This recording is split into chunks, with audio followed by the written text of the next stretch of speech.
ले या शरफ बेचारा ये जो आपका यूट्यूब चैनल वाला हर 15-20 दिन के बाद मेरे पास आता रहा, मेरे बीवी बच्चों से खैर खबर लेता रहा। एक आदमी तो ऐसा मेरे घर पे आया जिसने मेरे बच्चे को बुलाया, मैं नहीं जानता हूँ वो कौन है, अल्लाह उसको जज़ाए खैर दे, जिसने मेरे बच्चे से पूछा कि बेटा तुम कौन से स्कूल में पढ़ते हो। अगर हिम्मत कर सकते हो तो करो, और चलना है तो चलो मेरे साथ बनारस की जेल में। मैं आपको एक ऐसे आदमी से मिलवाता हूँ जो स्विट्जरलैंड का रहने वाला है, जो आज से 8 साल पहले नेपाल के बॉर्डर पर अल्हम्दुलिल्लाह नहमदुहु व नस्तईनुहु व नस्तगफिरुह व नऊज़ु बिल्लाहि मिन शुरूरि अनफुसिना व मिन सय्यिआति अमालिना मन यहदिहिल्लाहु फला मुज़िल्ल लहु व मन युज़लिल्हु फला मुज़िल्ल लहु व मन युज़लिल फला हादिय लहु व अशहदु अन ला इलाहा इल्लल्लाहु वहदहु ला शरीका लहु व अशहदु अन्न मुहम्मदन अब्दुहु व रसूलुहु अम्मा बाद फ़इन्न खैरल हदीस किताबुल्लाह व खैरल हदी हदी मुहम्मदिन सल्लल्लाहु अलैहि वसल्लम व शर्रल उमूरि मुहदसातुहा व कुल्लु मुहदसतिन बिदअह व कुल्लु बिदअतिन ज़लालह व कुल्लु ज़लालतिन फिन्नार। अऊज़ु बिल्लाहि मिनश शैतानिर रजीम। बिस्मिल्लाहिर रहमानिर रहीम। वला तहिनु वला तहज़नु व अंतुमुल अलौना इन कुंतुम मुमिनीन। रब्बि इश्रह ली सदरी व यस्सिर ली अमरी वहलुल उक़दतम मिन लिसानी यफ़क़हू क़ौली। स्टेज पर तशरीफ़ फरमा मुअक्कर उलमाए किराम, ललमटिया नीमा और उसके अतराफ़ व अकनाफ़ से तशरीफ़ लाए हुए मुअज़्ज़ज़ सामीन हज़रात, आपको ये बखूबी इल्म है कि मैं कहाँ था और किस जगह से मैं निकला हूँ। 6 महीने के बाद ये मेरा पहला प्रोग्राम यहाँ हो रहा है। मैं बहुत थोड़ी सी देर आज आपके सामने रहूँगा, क्योंकि मुझे मालूम है कि 1 महीना 1.5 महीना रुकने के बाद जब मैं कोई स्पीच पहली स्पीच देता हूँ तो 15 या 20 मिनट में मेरा गला बैठ जाता है। ये एक आदत है, मुश्किल से 15-20 मिनट में गला बैठना ही बैठना है पहली तकरीर में, और कल से ये फिर ठीक हो जाएगा। ये आज तक कोई डॉक्टर इस मर्ज़ को पकड़ ही नहीं पाया कि क्या बात है। वो छुरी होती है जिसको जितना तेज़ करते रहो तो चलती रहती है, और जब कुंद हो जाती है तो फिर उसको। मैंने ये जुमे का खुतबा भी कहीं नहीं दिया, जानबूझकर कहीं नहीं दिया। मैं निकल तो गया था लेकिन जानबूझकर मैंने जुमे का खुतबा कहीं नहीं दिया, क्योंकि इतनी भीड़ हो रही थी। जिस जगह पर भी खुतबे का ऐलान अगर सुन लिया जाता तो जगह नहीं मिलती। मेरे साथियों, ये पहला प्रोग्राम है हमारा, पहला। और इसके बाद फिर हमारे कर्नाटक के अहबाब बैठे, इनको मालूम ही है कि फिर हमें कर्नाटक भी जाना है। 19 तारीख को उधर भी प्रोग्राम है, और रमज़ान तक हम एहतियात बरत रहे हैं। कुछ फॉर्मेलिटी होती है हाई कोर्ट की जिसको पूरा करना पड़ता है, उसमें अभी हम लगे हुए हैं। तो मेरे भाइयों, बुरा मत मानिएगा, जितना वक्त होगा हम देंगे। हर किसी को टाइम नहीं भी दे पाएंगे, हर आदमी बुरा ना माने। पहली बात यह है कि हम सबसे पहले उनको तरजीह देंगे। हर आदमी तारीख़ लेने ना आए मेरे पास, सबसे पहले मैं उनको तरजीह दूंगा जो झारखंड और बिहार और बंगाल से बेचारे हमारे पास गए। ऐसे ऐसे लोग हमारे पास गए मिलने के लिए कि जिनके पास होटल में खाना खाने को बाहर निकल के पैसा नहीं है, लेकिन मेरे लिए बेचारे वो सेब और केला लेके गए। लौट के आ रहे हैं तो पता चला उनके पास 1 भी रुपया नहीं है। वो घर कैसे जाएंगे? 1 भी रुपया नहीं है उनका। हाँ आया, वुजू बनाओ, अल्लाह ने कहा नमाज पढ़ो। हम नमाज पढ़ने के लिए खड़े हो गए। नमाज से पहले वुजू की शर्त है अगर वुजू नहीं तो नमाज भी नहीं। अल्लाह ने कहा कि हम तुम्हें हुकूमत देंगे, तुम्हें बुलंदी देंगे, तुम्हें सरदारी देंगे, इज्जत देंगे, लेकिन मेरी शर्त है इन कुन तुम मोमिनीन, अगर तुम मोमिन हो। आज हमें इज्जत नहीं मिल रही है। दुनिया के किसी भी कोने में आप चले जाइए, मैं जिस माहौल में था उस माहौल में भी हिंदू मुस्लिम चलता था। उस माहौल में भी था कि आपको ऊंची आवाज में मस्जिद के अंदर नमाज पढ़ाने की इजाजत नहीं होगी, आपको 5 मिनट से ज्यादा जुमे का खुतबा देने की परमिशन नहीं होगी।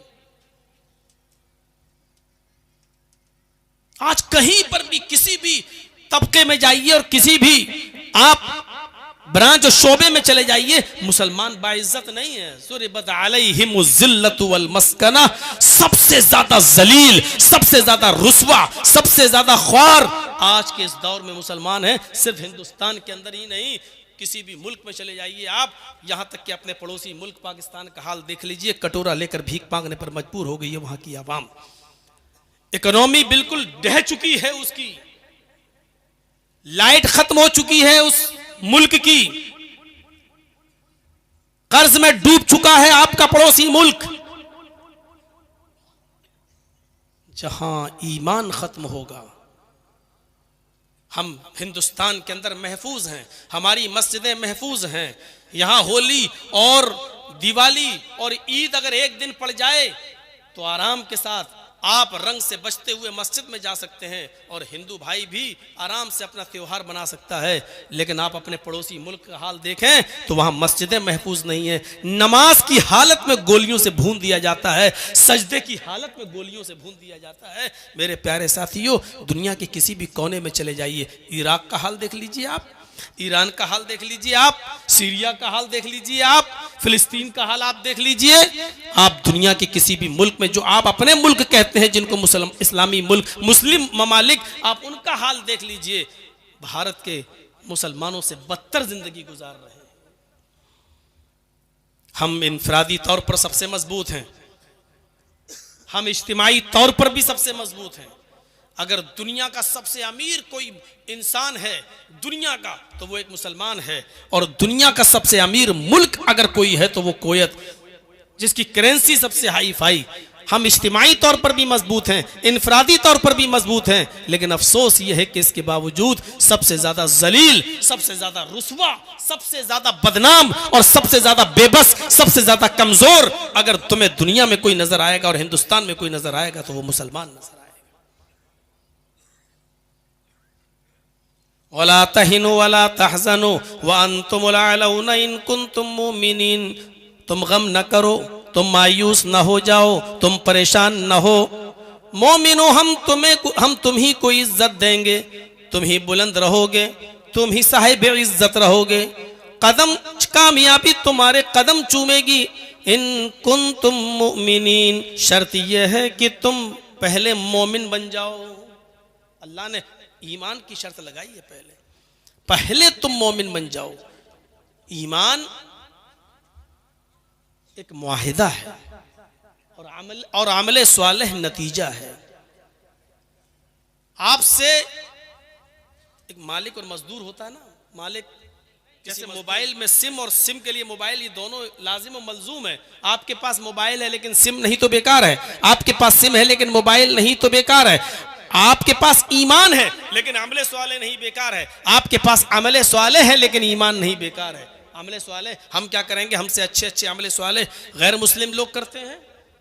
आप चले जाइए बॉम्बे के टाटा हॉस्पिटल में लाइन लगी होगी, गैर मुस्लिमों की मदद लेकर घूम रहे हैं। कैंसर मरीजों के लिए कोई एक ट्रक सेब ला रहा है, कोई एक ट्रक ऑरेंज ला रहा है, कोई 2 लाख 4 लाख रुपए का चेक लिए खड़ा है, लीजिए साहब आप गरीब हैं तो हमसे ले लीजिए। कोई खाना लेके आ रहा है, कोई पूरा व्हील चेयर मरीजों को दे रहा है अपने पास से, कोई मरीजों का पूरा इलाज का ठेका ले रहा है अपने पास से। कितना अच्छा काम कर रहे हैं ये लोग। अभी मई और जून की गर्मी में ट्रेनों में देखिएगा आप, जहां आपकी गाड़ी रुकेगी लोग ठंडा पानी लेकर आपकी बोतलों में भरना शुरू कर देंगे। कितना अच्छा काम कर रहे हैं प्यासों को पानी पिलाने का। अमले स्वाले तो है लेकिन उनके पास ईमान नहीं है, इसलिए बेकार। हमारे पास ईमान है लेकिन अमले स्वाले नहीं, बेकार। दोनों चीजें जरूरी हैं। सूरह असर पढ़िए, अल्लाह रब्बुल आलमीन ने कामयाब मोमिन की जो शर्त बताई है उसमें ये भी रखी है, वल असर, जमाने की कसम, इन्नल इंसान लफी खुस्र, रुए जमीन पर जितने भी इंसानों को तुम देख रहे हो सरतापा सब नुकसान के अंदर डूबे हुए हैं, सब नुकसान ही नुकसान में है। कौन लोग नुकसान में नहीं है उनको अलग कर दिया, मुस्तस्ना कर दिया। इल्लल्लज़ीना आमनू व अमिलुस्सालिहात, जो लोग ईमान लाए और जिन्होंने नेक अमल किए, जो ईमान लाए और जिन्होंने अमल स्वालिह किए, ये नुकसान के अंदर नहीं है। व तवासौ बिल हक़्क़ि व तवासौ बिस सब्र, ये दूसरी तरफ इल्लल्लज़ीना आमनू व अमिलुस्सालिहात, ईमान और अमल स्वालिह ये दोनों जरूरी है। ईमान एक मुआहिदा है, अमल स्वालिह उसका नतीजा है। अगर आपने अमले स्वाले नहीं किए तो अल्लाह ने जो शर्तें रखी हैं जन्नत में जाने की, ये करो तो हम तुम्हें जन्नत में दाखिल कर देंगे जिसके नीचे दूध की नहरें बह रही होंगी, शहद की नहरें बह रही होंगी, ये तमाम चीजें अमले स्वाले के नतीजे के अंदर हैं। ईमान और अमले स्वाले दोनों चीजें हमारे अंदर होनी चाहिए। दोनों, ईमान से हमारा बुनियादी रिश्ता होना चाहिए। बुनियाद जितनी मजबूत होगी इमारत उतनी मजबूत होगी। आपने पतंग को देखा है, उड़ती है, और एक पतंग उड़ाने वाला डोर को ढील देता रहता है, पतंग ऊंचाई पर उड़ती है। आपने कभी गौर किया है कि वो पतंग आसमान की बुलंदियों पर कैसे टिकी हुई है? उसको कौन सी चीज रोके हुए है? वो पतंग ऊपर जा रही है, आप ढील देते जा रहे हैं डोर, और वो बढ़ती और ऊंचाई पे जाती चली जा रही है। उसको हवा में कौन सी चीज रोके है? उसको बुलंदी पर पहुंचाने वाली कौन सी चीज है? और कभी आपने फिर गौर किया होगा, थोड़ी देर के बाद उस पतंग के पास उड़ते हुए दूसरी पतंग आती है और दोनों पतंग में पेच लड़ते हैं और एक पतंग दूसरे पतंग की डोर को काट देती है। फिर आपने देखा होगा कि जो दूसरी पतंग कट के जमीन पर गिरती है, जिसकी डोर कट जाती है, वो पतंग हिचकोले खाते हुए, वो पतंग जंपिंग करते हुए, कोला मंडियां खाते हुए वो पतंग नीचे आती है। और फिर उसका अंजाम क्या होता है? जमीन पर खड़े चंद लड़के उस पतंग पर झपट पड़ते हैं और उसको नोच देते हैं, फाड़ देते हैं। वो पतंग जो अभी बुलंदी पर थी, वो पतंग जिसका भी हम कुछ नहीं कर पा रहे थे, वो पतंग जो अभी तक हमारी आंख का तारा बनी हुई थी, वो पतंग जिसको हम सर उठाकर इज्जत की नजरों से देख रहे थे, उसकी ऊंचाई और उसकी तरक्की पर फख्र कर रहे थे, लेकिन थोड़ी देर के बाद उस पतंग ने अपनी बुनियाद से, अपनी डोर से उस रिश्ते को खत्म किया। तो उसका अंजाम क्या हुआ? हिचकोले खाते हुए, कोला मंडियां खाते हुए वो पतंग नीचे की तरफ आई। क्यों?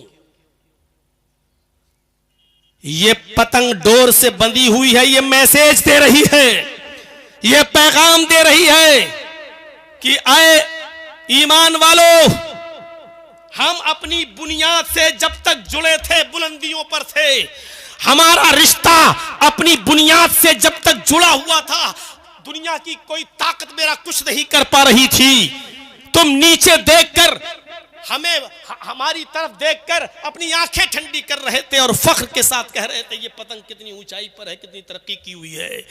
तुम भी हमारा कुछ नहीं कर पा रहे थे, लेकिन जब हमने अपनी डोर से रिश्ता तोड़ लिया है, अपनी बुनियाद से रिश्ता खत्म कर लिया है, जब हमने अपनी डोर से, अपनी बुनियाद से रिश्ते को मुनक़ता कर लिया है, तो अब हमारा अंजाम बुलंदी पर पहुंचना नहीं है, तरक्की पर पहुंचना नहीं है, क्योंकि हमने अपनी बुनियाद से अपना नाता तोड़ लिया है। जैसी उस डोर को काटा गया, उस डोर ने अपना रिश्ता मुनक़ता किया उस पतंग से, पतंग ने डोर से जैसी मुनक़ता किया, पतंग बुलंदी पर नहीं जाती है, आसमान की ऊंचाइयों पर नहीं जाती है, हिचकोले खाते हुए जमीन की ऊपर आती है और जमीन की ऊपर बैठे हुए या खड़े होने वाले चंद लड़के उस पतंग पर टूट पड़ते हैं।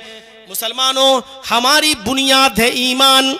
मुसलमानों, जब तक हम ईमान से बंधे हुए हैं और हम इस ईमान की डोर से हम बंधे हुए हैं, तरक्की करेंगे, ऊंचाई के ऊपर जाएंगे, हमें देखकर लोग फख्र करेंगे, इसलिए कि हमारी बुनियाद मजबूत है और हमने अपना रिश्ता, अपनी बुनियाद अपने ईमान से जोड़े रखा है। इसी को कुरान कह रहा, व अंतुमुल आलौन इन कुंतुम मुमिनीन, अगर तुम मोमिन हो तो हम तुम्हें इज्जत देंगे, हम तुम्हें सर बुलंदी देंगे, हम तुम्हें ऊंचाइयों पर पहुंचाएंगे, हम तुम्हें हुकूमत देंगे अगर तुम मोमिन हो। और जब तुम ईमान से अपने रिश्ते को मुनक़ता कर लोगे, ईमान से अपने रिश्ते को तोड़ लोगे, तो फिर तुम्हारा अंजाम वही होगा जो एक पतंग का होता है। दुनिया की सारी कौमें तुम्हारे ऊपर टूट पड़ेंगी। यूशिकुल उममु अन तदालैकुम कमा तदाल कलतु अला क़िसतिहा, जिस तरह भूखे लोग दस्तरखान के ऊपर टूट पड़ते हैं, उसी तरीके से दुनिया की सारी कौमें तुम्हारे ऊपर टूट पड़ेंगी, इसलिए कि तुमने ईमान से अपने रिश्ते को मुनक़ता कर लिया है। पतंग से इबरत हासिल करो। पतंग डोर से जुड़ी होती है, बुलंदी पर जाती है, तरक्की करती है, आसमान की ऊंचाइयों को छूती है, और दुनिया की कोई ताकत उस पतंग का कुछ नहीं बिगाड़ पाती है। लेकिन जब वो डोर से, जब वो बुनियाद से अपने रिश्ते को मुनक़ता कर लेती है और छोड़ देती है अपनी बुनियाद को, तो वो जमीन की पस्तियों की तरफ आती है। ये पतंग का और डोर का ये मैसेज हमें चीख चीख कर कह रहा है, जब तक तुम अपने कुरान से, अपने ईमान से, अपने इस्लाम से वाबस्ता रहोगे, दुनिया की कोई ताकत तुम्हारा कुछ नहीं कर सकती है। ये ईमान जब किसी के अंदर जागता है तो फिर वो ये नहीं देखता। हजरत इब्राहिम अपने शीर ख्वार बच्चे को हाजरा के साथ जब बेआबो गया वादी में छोड़ते हैं और जब चलने लगते हैं, जहां एक चिड़िया भी नहीं है, चिड़िया परिंदा भी नहीं है, परिंदे भी ऐसी जगह घोंसला बनाते हैं जहां उनको पानी आसानी से मिल सके, दूर दूर तक पानी का वजूद नहीं है। और ऐसे बेआबो गया मैदान में, मिना के मैदान में इब्राहिम अलैहिस्सलाम जब अपनी बीवी हाजरा को छोड़ते हैं और शीरख्वार बच्चे को छोड़ते हैं और जाने लगते हैं, तो उनकी बीवी कहती है, इला मन ततरुकुना, कुरान पढ़िए, आए इब्राहिम तुम जा रहे हो, कहां जा रहे हो? आए इब्राहिम शाम से लेकर यहां तक खैर आफियत के साथ मुझे लेकर आए हो, इराक की सरजमीन से लेकर यहां तक तुम खैर आफियत के साथ मुझे लेकर आए हो। क्या आपने अपनी बीवी के अंदर हक़्क़े रिफाकत में कोई कमी पाई है? क्या आपने मेरी खिदमत में कोई कमी पाई है? जवाब दिया नहीं। फिर तुम मुझे इस तन्हा मैदान में, इस अकेली वादी में मुझे छोड़ के कहां जा रहे हो? इब्राहिम ने कोई जवाब नहीं दिया। ये कौन सा ईमान था, ये कौन सा जज्बा था? शीर ख्वार बच्चा जो अभी हाजरा का अपनी माँ का दूध पीता है, खाने पीने की कोई चीज मौजूद नहीं है, थोड़े से सत्तू है 2-3 दिन में खत्म हो जाएंगे, थोड़ा सा पानी है 2-3 दिन में खत्म हो जाएगा। आजकल की तरह ट्यूबलाइट का जमाना भी नहीं था, मरकरी का जमाना भी नहीं था। बेआबो गया वादी और उस वादी के अंदर छोड़ के जब जा रहे हैं और जब मुड़कर देखते ही नहीं है, तो हाजरा ने पूछ ही लिया बज़बान कुरान, इला मन ततरुकुना, आए इब्राहिम हमें किसके हवाले करके जा रहे हो? आए इब्राहिम हमें किसके पीछे, किसके हवाले करके जा रहे हो? किसके जिम्मे, किसके सुपुर्द छोड़ के जा रहे हो? इब्राहिम अलैहिस्सलाम पीछे मुड़कर नहीं देखते हैं, सीधे जाते जाते कहते इल्लल्लाह, आए मेरी बीवी हाजरा मैंने तुझे अल्लाह की सुपुर्द कर दिया है। ईमान देखिए, जज्बा देखिए, इला मन ततरुकुना, हमें किसके हवाले छोड़ कर जा रहे हो? पीछे पलट कर नहीं देखते कि पीछे पलटूंगा बीवी का चेहरा दिखेगा, मोहब्बत जोश में आ जाएगी। पीछे पलट कर देखूंगा तो मेरा बेटा छोटा शीरख्वार बच्चा जो 99 साल दुआओं के बाद अल्लाह रब्बुल आलमीन ने मेरी फरियाद सुनी है, बहुत गिड़गिड़ाने के बाद रब्बे हबली मिनस सालिहीन का वजीफा पढ़ने के बाद अल्लाह रब्बुल आलमीन ने बुढ़ापे में मुझे एक सहारा दिया है। लाठी, एक बुढ़ापे में जैसे लाठी सहारा बनती है, उसी तरीके से मेरा बेटा मुझे सहारा बना कर दिया है। लेकिन आज उसी को छोड़ने का हुक्म हो रहा है। अगर वो शीरख्वार बच्चे पर नजर पड़ेगी तो उसकी मोहब्बत मेरे दिल में जोश मार जाएगी। नहीं, पीछे पलट कर देखते हैं, चले चले जा रहे हैं। जवाब क्या देते हैं? इल्लल्लाह, आए मेरी बीवी जब तूने पूछ ही लिया कि मुझे किसके सुपुर्द करके जा रहे हो, तो सुनो, इल्लल्लाह, अल्लाह के सुपुर्द करके जा रहा हूं, अल्लाह के सुपुर्द। जब बीवी ने अल्लाह का नाम सुना, ये रिश्ता होता है ईमान का, ये बुनियाद, ये डोर देखिए। जब सुना कि अल्लाह, मेरे शौहर ने अल्लाह का नाम लिया, तो कहती है इब्राहिम अब मुझे फिक्र नहीं है, अब मुझे चिंता नहीं है, अब मुझे दुख भी नहीं है और मुझे कोई शिकायत भी नहीं है। अब जा रहे हो तो जाओ, और जहां जा रहे हो जाओ जाओ। लन युज़ीउन अल्लाहु अबदा, अब हमारा रब हमको ज़ाये नहीं करेगा, अब हमारा रब हमको बर्बाद नहीं करेगा। आपने मुझे ऐसी हस्ती के सुपुर्द कर दिया है, उस जात के सुपुर्द कर दिया है कि अब हमारा रब हमको कभी ज़ाये नहीं होने देगा, हमारा रब कभी हमको अब बर्बाद नहीं होने देगा। इब्राहिम अपने रास्ते चले गए, हाजरा वहीं रहीं, और जब बीवी और बच्चा आंखों से ओझल हो गया तब जाकर कहा रब्बी इन्नी अस्कन्तु मिन ज़ुर्रियती बिवादिन गैरि ज़ी ज़रअ इंद बैतिकल मुहर्रम। ऐ अल्लाह, मैंने अपने फैमिली को, अपने बीवी बच्चों को, अपनी ज़ुर्रियत को, अपनी आलो औलाद को तेरे मोहतरम घर के पास मैंने छोड़ा है। ऐ अल्लाह, तू हमारे अहल की हिफाजत फरमाना। ज़रा गौर करो मेरे प्यारे साथियों, ये ईमान का जज्बा था। आज के इस दौर में गौर कीजिए, कोई अकेले, और वो भी बियाबान जंगल में, और वो भी शौहर कोई सही रीजन नहीं बता रहा और चला चला जा रहा है। सोचिए, तसव्वुर कीजिए, एक औरत कह सकती है आपकी अपनी बीवी आपके साथ यहां से अकेले भागलपुर तक नहीं जा सकती, आपके साथ जा सकती है, अकेले नहीं जा सकती हो। जरा तसव्वुर कीजिए, उस बियाबान जंगल में हजरत हाजरा अकेले रही, सत्तू खत्म, पानी खत्म, दौड़ती है सफा से मरवा, मरवा से सफा। पहले ये कोशिश बतला रही है कि नहीं, तकदीर पे भरोसा करो, लेकिन तकदीर पे भरोसा करके हाथ पे हाथ धरकर मत बैठे रहो। पहले हाजरा दौड़ी सफा से मरवा, मरवा से सफा, 7 चक्कर लगाए, और जब थक गई बच्चे के पास आकर बैठ गई, दुआ की अल्लाह एक औरत जात जितना दौड़ सकती थी दौड़ चुकी, अब तू हमारी मदद फरमा, मेरा शौहर इब्राहिम मुझे तेरे सुपुर्द करके गया है, अल्लाह मेरा बच्चा भूखा मर जाएगा, अल्लाह यही इब्राहिम की विरासत है जो तेरे दीन को बाकी रखेगी, जो तूने दीन नाजिल किया है उसकी हिफाजत करेगी और उसको आगे बढ़ाएगी। गौर कीजिए मेरे प्यारे साथियों, तब अल्लाह रब्बुल आलमीन ने जमजम का चश्मा जारी किया और अल्लाह ने उसको भी एक निशानी बना दिया।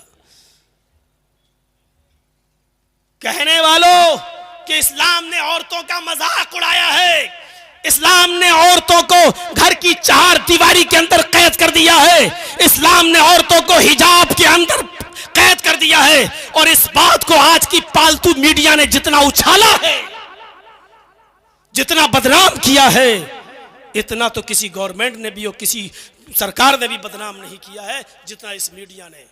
उस मीडिया को कान के पर्दे खोल के सुन लेना चाहिए कि इस्लाम ने औरत को वो मकाम दिया है कि जहां जहां हाजरा के कदम पड़े और जहां जहां हाजरा दौड़ी, अल्लाह रब्बुल आलमीन ने हजरत हाजरा के नक्शे पा को अपनी इबादत का हिस्सा बना दिया है, उसको अपनी इबादत करार दे दिया है कि जब तक तुम भी सफा और मरवा के चक्कर हज और उम्रे में नहीं लगाओगे तुम्हारी इबादत कबूल नहीं होगी। हजरत हाजरा के नक्शे पा को अपनी इबादत का एक हिस्सा करार दे दिया है।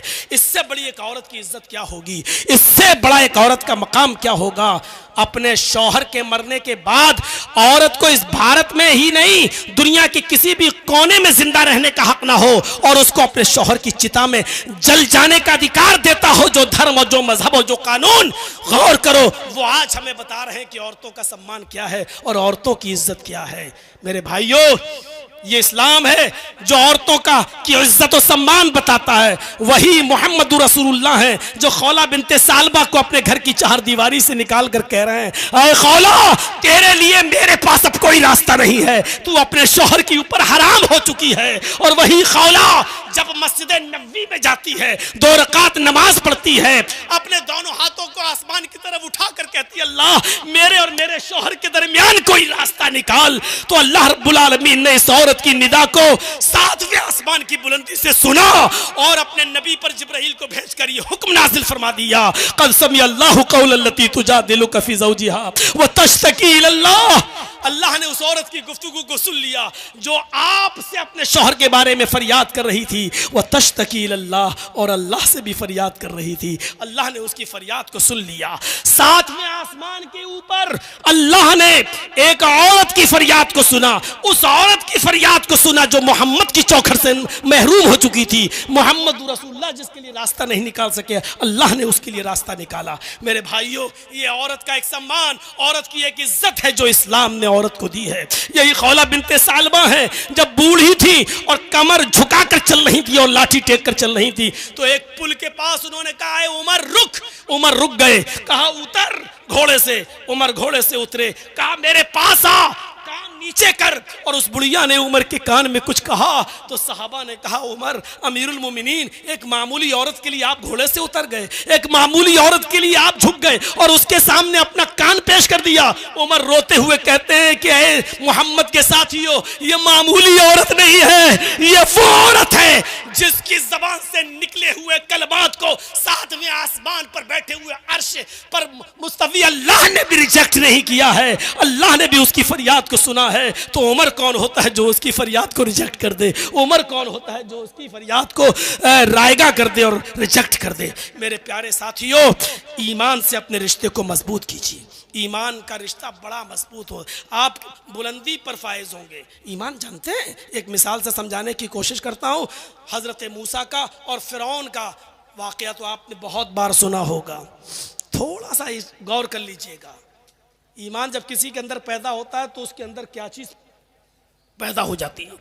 क्या चीज पैदा हो जाती है जब ईमान किसी के अंदर पैदा होता है? उफ, फिरौन और मूसा के दरमियान एक मुनाजरा होने लगता है।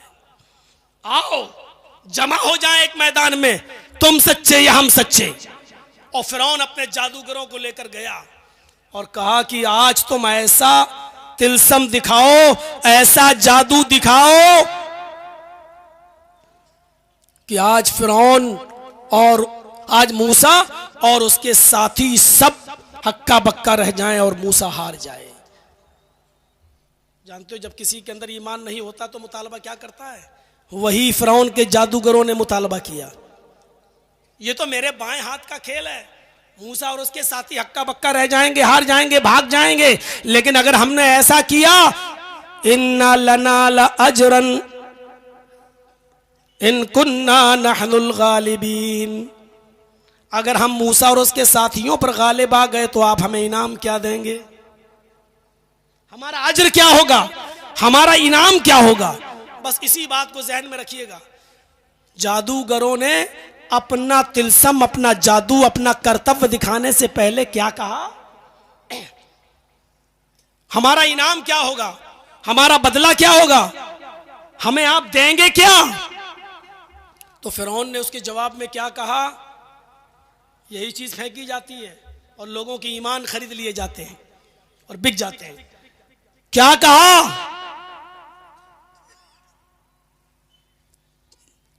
अगर तुमने मूसा और उसके साथियों को हरा दिया, भगा दिया, हक्का बक्का कर दिया, हारने पर मजबूर कर दिया, तो तुम मेरे मुकर्रब हो जाओगे, मेरे वजीर बन जाओगे, हमारे खास लोगों में तुम्हारा शुमार होगा। हम जो भी काम करेंगे तुमसे मशवरा करेंगे। जाहिर बात है कि जब कोई बादशाह का मुकर्रब हो जाए तो फिर तो वो दिरहमो दीनार सोने और चांदी में ही खेलेगा। खुश हो गए, अच्छा ये हमारा इनाम होगा, हमें आप अपना खास वजीर बनाएंगे कि हाँ हुआ। जादूगरों ने रस्सियां फेंकी और वो रस्सी सांप बन गई। सांप थी नहीं लेकिन दिखने लगी। मूसा अलैहिस्सलाम उन रस्सियों का सांप बनते हुए देखते हैं तो डर जाते हैं, उनकी कौम भी डर जाती है। लेकिन अल्लाह रब्बुल आलमीन ने फरमाया डरो नहीं, इन्होंने जो जादू दिखाया है आप हकीकत दिखाइए, मौजिजा दिखाइए। अन अलक़ि असाक, ऐ मूसा तुम्हारे हाथ में जो लाठी है, जो डंडा है, उसको तुम जमीन के ऊपर मारो। मूसा अलैहिस्सलाम ने उस डंडे को जमीन पर मारा जो उनके हाथ में था, वो एक अज़दहा बन गया। अज़दहा फ़इज़ा हिया तल्क़फ़ु मा यअफ़िकून, कुरान कहता है इतना बड़ा अज़दहा बन गया कि वो रस्सियां जो सांप दिखाई दे रही थी उन सबको खा गया। जादूगर समझ गए हमने जो दिखाया है वो जादू है, और मूसा ने जो दिखाया है वो जादू नहीं है, वो खुदाई मौजिज़ा है, अल्लाह की तरफ से है। फौरन बदल गए और ये चमत्कार देखा, मूसा अलैहिस्सलाम का ये मौजिज़ा देखा तो चीख पड़े, आमन्ना बिरब्बिल आलमीन, रब्ब मूसा व हारून, हम अल्लाह रब्बुल आलमीन पर ईमान लाए, हम उस रब पर ईमान लाए जो हारून का रब है, जो मूसा का रब है, जो हारून का रब है, जिसको मूसा और हारून भी अपना रब कहते हैं, उस पर ईमान लाए। अब चीज समझ लीजिएगा, फिरौन ने कहा अच्छा बदल गए, हमने इजाजत भी नहीं दी और तुम ईमान ले आए, जिस चीज को हम खत्म करना चाहते थे उसी चीज पर तुम ईमान लाए, जिनको हमने हराने के लिए यहां बुलाया था तुम उन्हीं के ऊपर और उनके रब के ऊपर ईमान ले आए।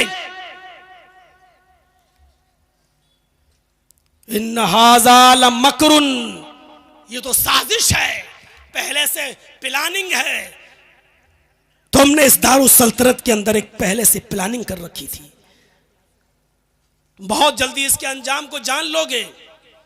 और फिरौन ने फिर सजा सुनाई, ला उक़त्तिअन्ना अयदियकुम व अर्जुलकुम मिन खिलाफ, अब तुम्हारी सजा यह है कि हम तुम्हारे हाथ काटेंगे और पैर काटेंगे मुख्तलिफ सिमतों से, मुखालिफ सिमतों से। अगर दाहिना हाथ काटेंगे तो बायां पैर, और बायां हाथ काटेंगे तो दायां पैर। सिर्फ ये हाथ पैर काट के छोड़ नहीं देंगे, नहीं छोड़ेंगे नहीं, तुम लउसल्लिबन्नकुम अजमईन, सूली पर चढ़ा देंगे। उसके बाद कितनी दर्दनाक सजा, कितनी दर्दनाक सजा।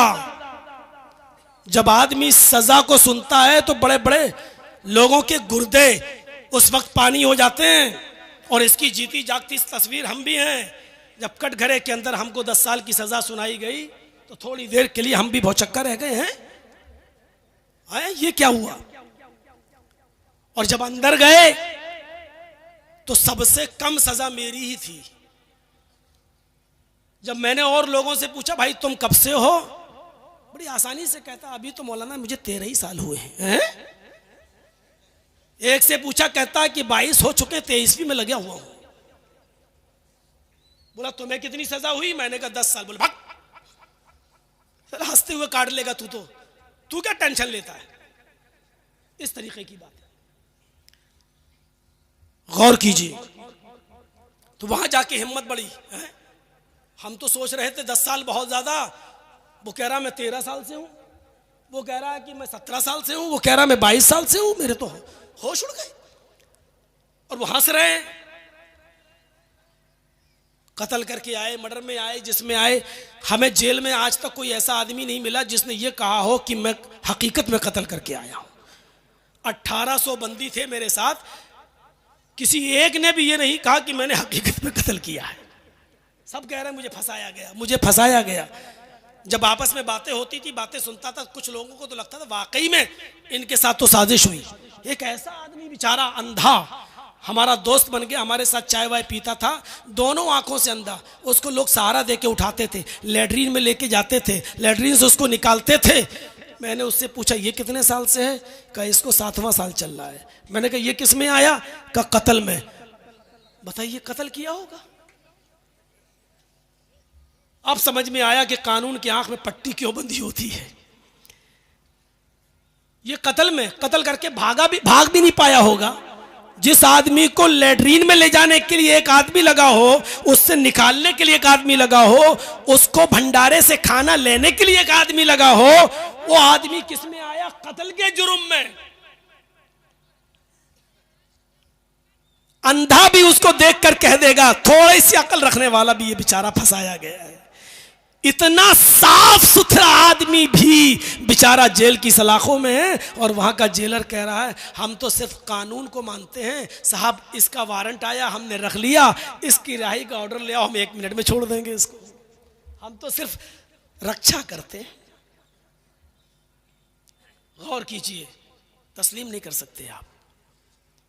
कितनी बड़ी सजा सुनाई, लाउक़त्तिअन्नक अयदियकुम वअरजुलकुम, तुम्हारे हाथ कटवा दूंगा, तुम्हारे पैर। उलमा बैठे जानते, उक़त्तिअन्न कहा, टुकड़े टुकड़े कर दूंगा, तख्ती टुकड़े टुकड़े करना। ये हाथ यहां से काटेंगे नहीं, इधर इधर इधर इधर इधर। दाहिना हाथ टुकड़े टुकड़े करेंगे तो बायां पैर, और बायां हाथ टुकड़े टुकड़े करेंगे तो दायां पैर। फिर क्या करेंगे? छोड़ेंगे नहीं। सुम्मा लउसल्लिबन्नकुम अजमईन, सूली पर लटका देंगे, फांसी पर चढ़ा देंगे, तुम सबको तख्तेदार पर लटका देंगे। और ये सजा सुनने के बाद जानते हो क्या कह रहे हैं वो जादूगर?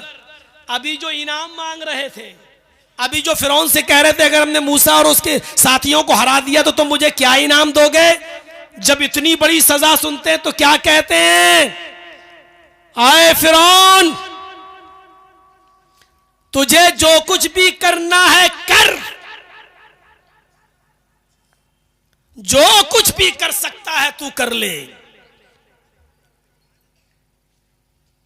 तुझे इख्तियार है, हाथ कटवा, पैर कटवा, गर्दन कटवा या फांसी के तख्ते पे लटका, तुझे जो करना है। फक्जी मा अंत काजिन, जो कुछ भी करना है कर।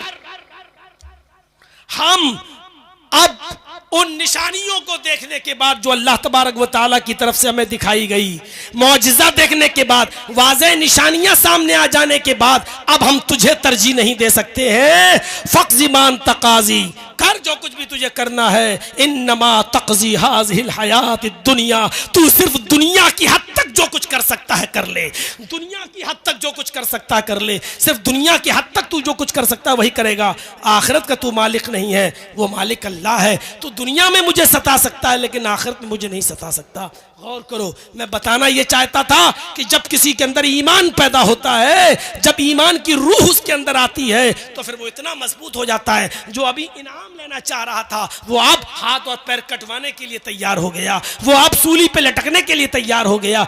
इसको कहते हैं ईमान। और इसीलिए अल्लाह ने कहा अगर तुम्हारे अंदर ये ईमान पैदा हो जाए तो हम तुम्हें इज्जत देंगे, हम तुम्हें बुलंदी देंगे, हम तुम्हें हुकूमत देंगे, हम तुम्हें कामयाबी से नवाजेंगे। शर्त यह है कि तुम अपने अंदर ईमान पैदा करो। गज़वे तबूक के मौके पर अल्लाह के रसूल ने कहा कुछ लाओ, हमें जरूरत है इस गज़वे में जाने की। तो सारे लोग बिसात के मुताबिक, इस्तिताअत के मुताबिक अपना अपना माल लाए। हजरत अबू बकर सारा माल उठा लाए। अल्लाह के नबी ने पूछा अबू बकर घर में क्या छोड़ा? अबू बकर सिद्दीक ने छूटते ही जो जवाब दिया वो ईमान से भरा हुआ जवाब था। अरे अल्लाह के रसूल, आप पूछते घर में क्या छोड़ा, कितना माल छोड़ा? घर में तो हम सिर्फ अल्लाह और उसके रसूल की मोहब्बत को छोड़ के आए और कुछ नहीं। घर का सारा माल लेकर चले आए, सारा माल, कुछ नहीं छोड़ा। घर में छोड़ा तो अल्लाह और उसके रसूल की मोहब्बत को छोड़ा है। हजरत उमर फारूक अपने घर का आधा माल ले आए थे, आधा माल, लेकिन उमर फारूक का घर का आधा माल अबू बकर के घर के पूरे माल से ज्यादा था। हजरत उमर से पूछा तुम क्या लाए? कहा अल्लाह के रसूल घर का आधा माल लाया। अल्लाह ने कहा बरकत दे, अल्लाह तुम्हें बरकत दे। फरमाया अबू बकर तुम क्या लाए? कहा सब कुछ उठा लाए। घर में क्या छोड़ा?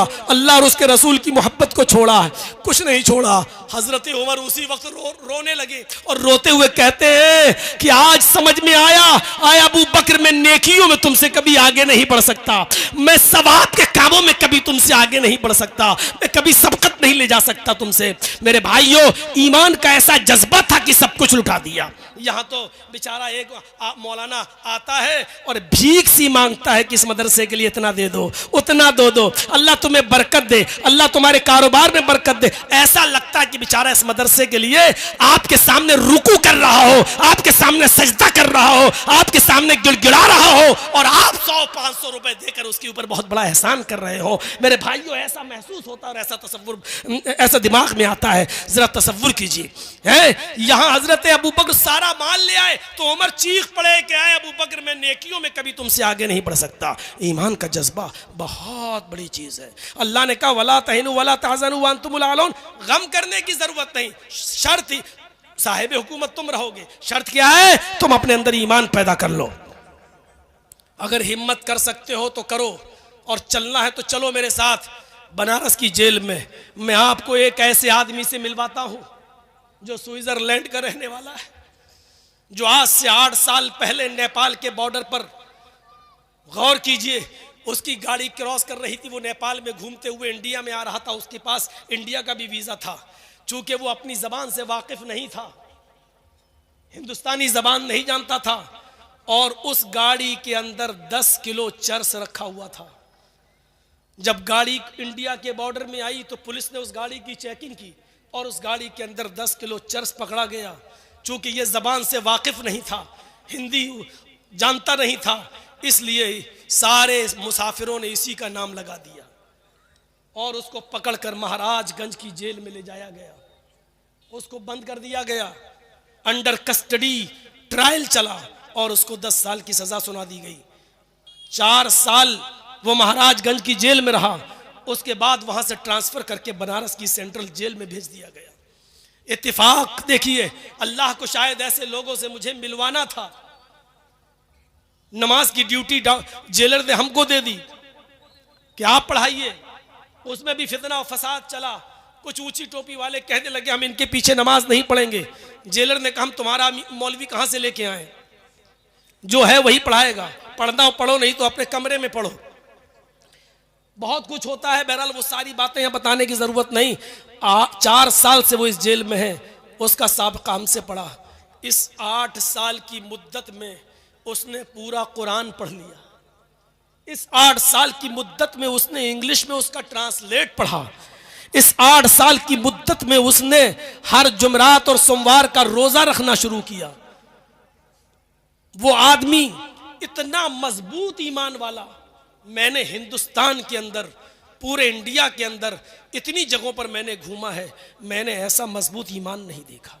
वो हमसे कहता था कि यार मौलाना है आप हैं? हमने जी क्या हुआ, तुम 3-4 महीने में घबरा रहे हो, यहां आना जरूरी था तुम्हारा है? मैंने कहा चुप, कहा नहीं, अल्लाह तुमको लेके आया, तुमको ये देखना था, तुमको यहां से सीखना था।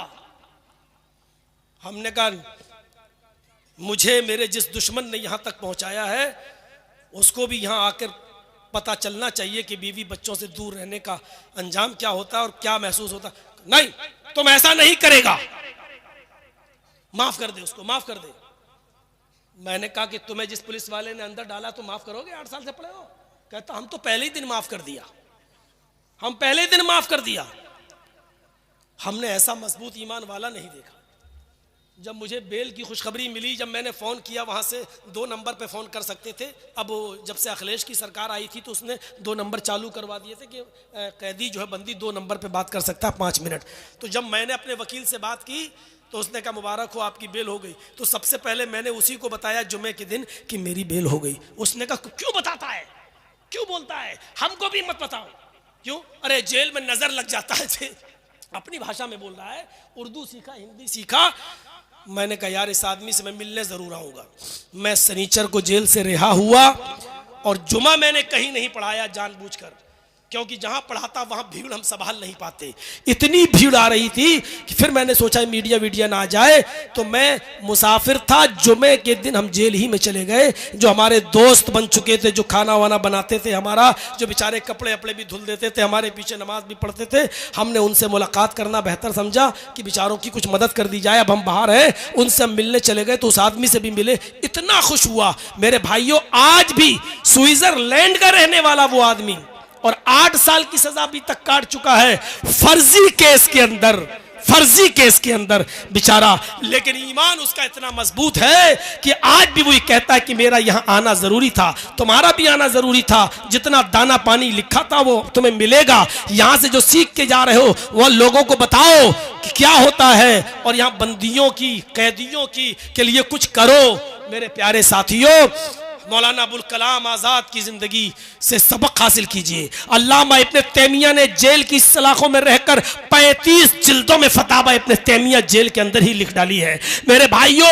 और बनारस की जेल के अंदर एक लाइब्रेरी थी, उर्दू लाइब्रेरी, जिसमें मुझे 9 बजे से लेकर 10 बजे तक मुझे बिठा दिया गया था। मैं लोगों को किताबें निकाल के देता था। और मैं आपको बताता हूं, अल्हम्दुलिल्लाह, अल्हम्दुलिल्लाह, भरे मजमे में ये बात कह रहा हूं कि बनारस की जेल के अंदर जो लाइब्रेरी मैंने देखी है, टोटल उस लाइब्रेरी के अंदर अहले हदीस की किताबें रखी हुई हैं।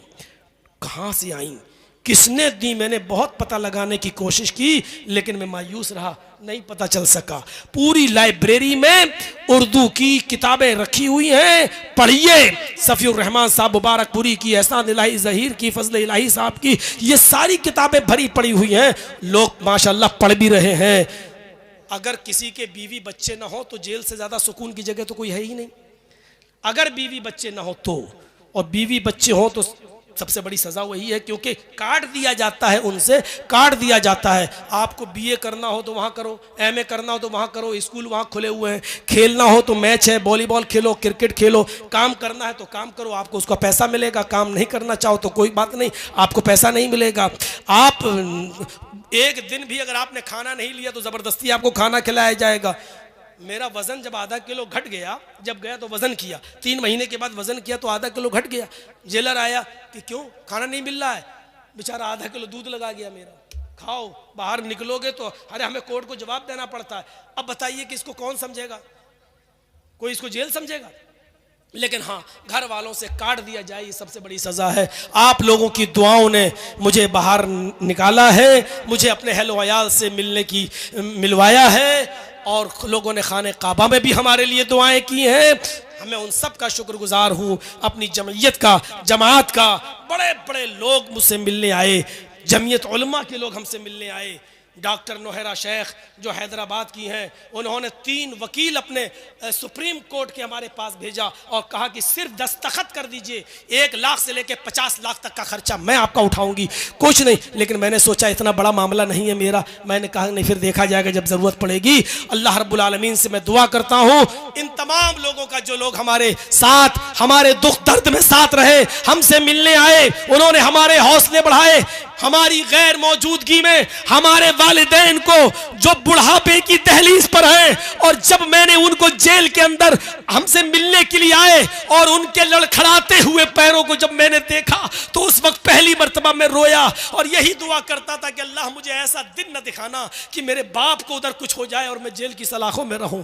मुझे सबसे ज़्यादा टेंशन मेरे वालिद मोहतरम की थी, जो 75 साल की उम्र में लड़खड़ाते हुए पैर से 2 लोगों के सहारे के जरिए आए। मेरी ज़बान से उस वक्त थोड़ी देर के लिए बद्दुआ निकली उस दुश्मन के लिए, उस दुश्मन के लिए जिसको आपकी सरजमीन ने भी हीरो बनाया है, जिसको अपनी गाड़ियों पे बिठा बिठा कर जिससे जलसे करवाए गए हैं। मैं नाम नहीं लूंगा, आपकी सरजमीन पर भी उसको हीरो बनाने की कोशिश की है। वही जमीयत का गद्दार है, वही जमात का दुश्मन है, और वही जमात अहले हदीस का सबसे बड़ा दुश्मन है, जो आज मेरे भाइयों अपनी जमीन और अपनी जायदादें बेचने तक में मजबूर हो गया है। लेकिन उसने ही मीडिया को बहकाकर और मीडिया को उछालकर, मेरी कटिंग दे देकर और मेरी वीडियोस दे देकर उसने उछलवाया और मुझे इस दहलीज तक पहुंचाया। पहली मर्तबा मेरी जबान से उसके लिए बद्दुआया जुमला निकला था। मेरे भाइयों, ये जायज था या नाजायज ये मैं तन्हाई में सोचूंगा, लेकिन मेरे भाइयों, हमने अपने बूढ़े माँ बाप के उन कदमों को लड़खड़ाते हुए देखा तो बड़े से बड़ा गुर्दा वाला आदमी भी मेरे भाइयों इंसान था, मैं इंसान था, मेरी जबान से भी वो जुमले निकले। या शरफ बेचारा, ये जो आपका यूट्यूब चैनल वाला, हर 15-20 दिन के बाद मेरे पास आता रहा, मेरे बीवी बच्चों से खैर खबर लेता रहा। एक आदमी तो ऐसा मेरे घर पे आया जिसने मेरे बच्चे को बुलाया, मैं नहीं जानता हूं वो कौन है, अल्लाह उसको जज़ाए खैर दे, जिसने मेरे बच्चे से पूछा कि बेटा तुम कौन से स्कूल में पढ़ते हो, क्या तुम्हारा दूसरा भाई भी वहीं पढ़ता है, तुम बस से जाते हो। वो बेचारा स्कूल का एड्रेस लेकर गया और जाने के बाद वहाँ की मैडम से मिला और कहता है कि कब से फीस जमा नहीं हुई। उन्होंने कहा 4 महीने से। कहा कि पूरे साल की फीस कितनी हुई है? उन्होंने बताया 4.5 लाख रुपया फीस बनती है, बस की भी और दोनों बच्चों की पढ़ाई लिखाई की। उसने 4.5 लाख रुपए पूरे साल की फीस जमा कर दी और उसकी रसीद लाकर मेरे बच्चे को दे दिया कि जाओ अपनी अम्मी को दे देना। मेरा बेटा उसका मोबाइल नंबर पूछता रहा, उसका फोन नंबर जानने की कोशिश करता रहा, लेकिन उसने कुछ नहीं बताया और कहा जाकर कह देना कि बस हमने अल्लाह के लिए काम किया है, और वो चला गया। मेरे इस कैसेट और इस तकरीर के जरिए अगर उस तक मेरी खबर पहुंच जाए तो तुमने मेरी गैर मौजूदगी में मेरे लिए जो सहारा बने हो, अल्लाह तुम्हें तुम्हारे कारोबार में दिन दूनी और रात चौगनी तरक्की अता फरमाए, तुम्हारे दुख दर्द में तुम्हारा तुम्हारा साथ दे। और तुम अगर अपना नाम नहीं बताना चाहते तो मत बताओ, अल्लाह रब्बुल आलमीन इसका तुम्हें बेहतरीन बदला अल्लाह देगा। हमारी बीवी लखनऊ में अपने बच्चों के साथ अकेले, लेकिन मेरे बच्चे को नमक तक नहीं खरीदना पड़ा, मेरे बेटे को नमक तक नहीं खरीदना पड़ा। वहां की जमीयत और जमात ने पूरा साथ दिया। अल्लाह ये सब तेरी तरफ से हुआ है, मैं तेरा शुक्रगुजार हूँ, तेरा शुक्र अदा करता हूँ। मैं उन तमाम लोगों का जिन्होंने दुआएं की और उन लोगों का भी जो हमसे मिलने के लिए आए। मैंने कहा था कि मेरा गला बैठ जाएगा, अब साथ नहीं दे पाऊंगा। कल इंशाअल्लाह तफसीली बहस होगी, तफसीली गुफ्तगू होगी। मैं फिर आपसे कहता हूँ कि चैनल वालों, मैंने तुम्हें बहुत समझाया, लेकिन तुम अपनी हरकत से बाज नहीं आए। मजबूरन मैंने ये कदम उठाया। आइंदा कभी मेरे पास मेरी तकरीर को रिकॉर्ड करने मत आइएगा। मैं फिर उस जगह नहीं जाना चाहता हूँ जिस जगह पर तुम लोगों की थंबल ने और तुम लोगों के कटिंग ने और तुम लोगों के निशानियों ने हमें पहुंचाया था। मैं मौज़रत के साथ कहता हूं कि जो लोग भी मुझसे प्रोग्राम अपने यहाँ कराएंगे वो चैनल वालों को रोकेंगे, वरना मैं उनको प्रोग्राम नहीं दे पाऊंगा। बड़ी मौज़रत के साथ अल्लाह से मैं दुआ करता हूं कि बारे इलाह हमारी ख़ताओं को माफ़ फरमा दे, ईमान हमारे अंदर पैदा फरमा दे, और जो सरबुलंदी और इज़्ज़त का तूने वादा किया था बारे इलाह वो तू हमें अता फरमा। और जब तक तू हमें ज़िंदा रख, इस्लाम पर ज़िंदा रखना, जब ख़ात्मा हो तो ईमान पर हमारा ख़ात्मा फरमाना। वमा अलैना इल्लल बलागुल मुबीन व आखिरु दावाना अनिल हम्दुलिल्लाहि रब्बिल आलमीन।